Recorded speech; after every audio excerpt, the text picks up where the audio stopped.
ಸೇತುವೆಗೆ ಅಮಾಯಕನ ಬಲಿ. ಪ್ರಜಾಧ್ವನಿ ಟಿವಿಗೆ ಸ್ವಾಗತ.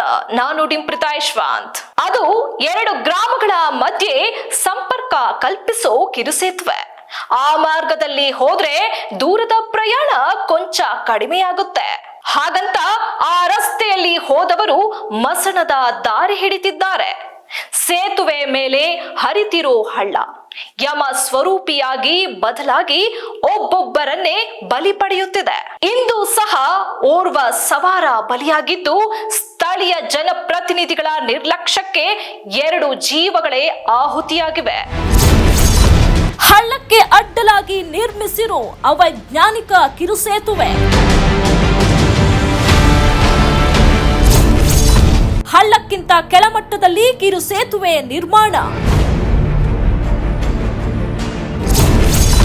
ಸೇತುವೆ ಮೇಲೆಯೇ ನೀರು ಹರಿಯುತ್ತಿರೋದ್ರಿಂದ ಅಪಾಯಕಾರಿ ಸಂಚಾರ.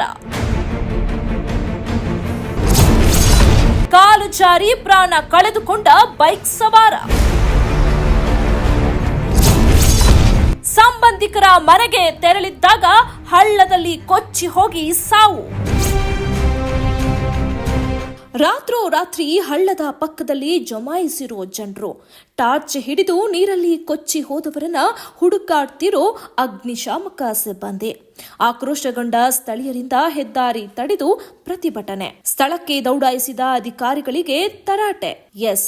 ಈ ಎಲ್ಲ ದೃಶ್ಯಗಳು ಕಂಡು ಬಂದಿದ್ದು ಗದಗ ಜಿಲ್ಲೆ ಮುಂಡರಗಿ ತಾಲೂಕಿನಲ್ಲಿ. ರಾಜ್ಯ ಹೆದ್ದಾರಿಗೆ ಹೊಂದಿಕೊಂಡು ಬೆಣ್ಣಿಹಳ್ಳಿ ಹಾಗೂ ನಾಗರಹಳ್ಳಿ ಗ್ರಾಮಗಳ ಮಧ್ಯೆ ರಸ್ತೆಯೊಂದು ಹಾದು ಹೋಗಿದೆ. ಈ ರಸ್ತೆಯಲ್ಲಿ ಹಿರೇಹಳ್ಳ ಹರಿದು ಹೋಗಿದ್ದು, ಹಳ್ಳಕ್ಕೆ ಅಡ್ಡಲಾಗಿ ಹಲವಾರು ವರ್ಷಗಳ ಹಿಂದೆ ಕಿರುಸೇತುವೆ ನಿರ್ಮಿಸಲಾಗಿದೆ.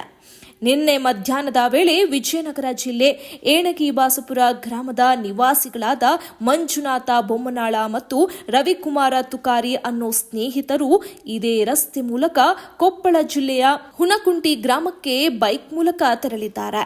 ಸಂಬಂಧಿಕರ ಮನೆಯಲ್ಲಿ ಊಟ ಮುಗಿಸಿಕೊಂಡು ರಾತ್ರಿ 10:30 ಸುಮಾರಿಗೆ ವಾಪಸ್ ಇದೇ ರಸ್ತೆ ಮೂಲಕ ಮರಳಿ ಬರುವಾಗ ಹಳ್ಳದ ಮೇಲೆ ನೀರು ರಭಸವಾಗಿ ಹರಿಯುತ್ತಿದ್ದನ್ನ ಕಂಡು ಬೈಕ್ನ ನಿಲ್ಲಿಸಿದ್ದಾರೆ.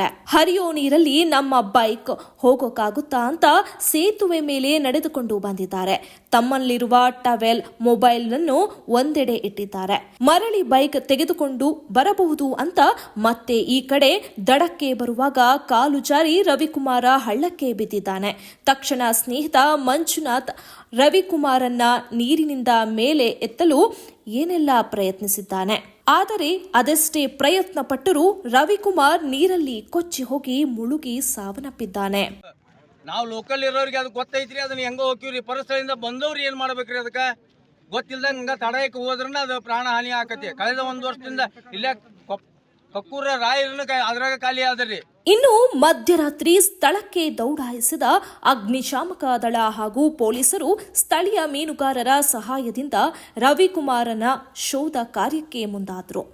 ಬೆಳಗ್ಗೆ ಆಗುವಷ್ಟರಲ್ಲಿ ರವಿಕುಮಾರ ಹೆಣವಾಗಿ ಪತ್ತೆಯಾಗಿದ್ದ. ಇದರಿಂದ ಆಕ್ರೋಶಗೊಂಡ ಸ್ಥಳೀಯರು ಅರಭಾವಿ ಚಳ್ಳಕೆರೆ ಹೆದ್ದಾರಿ ತಡೆದು ಪ್ರತಿಭಟನೆ ನಡೆಸಿದ್ರು. ಇದರಿಂದ ಕೆಲಕಾಲ ವಾಹನ ಸವಾರರು ಪರದಾಟ ನಡೆಸುವಂತಾಯಿತು. ಸಂಚಾರ ಅಸ್ತವ್ಯಸ್ತಗೊಂಡಿತು.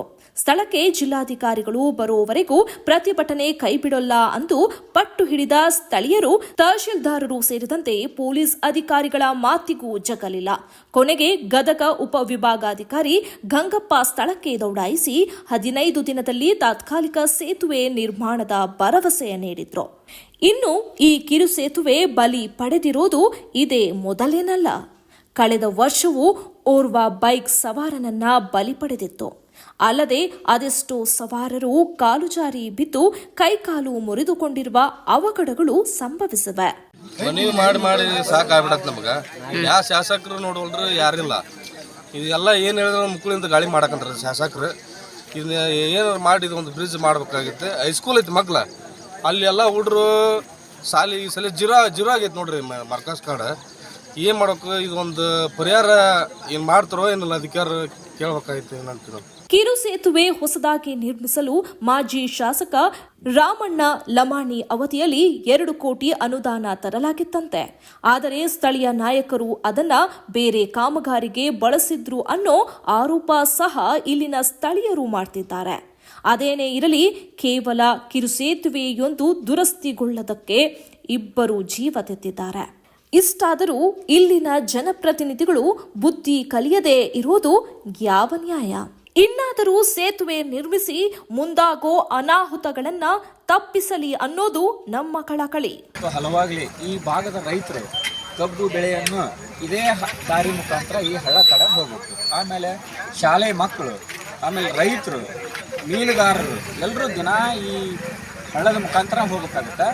ಹೋದ ಬಾರಿ ಇದೇ ಹಳ್ಳದಲ್ಲಿ ಒಬ್ಬರು. ಇದಾಗಿತ್ತು ಇವತ್ತಿನ ಪ್ರಮುಖ ಸುದ್ದಿ. ಮತ್ತಷ್ಟು ಸುದ್ದಿಗಳಿಗಾಗಿ ನೋಡ್ತಾ ಇರಿ ಪ್ರಜಾಧ್ವನಿ ಟಿವಿ.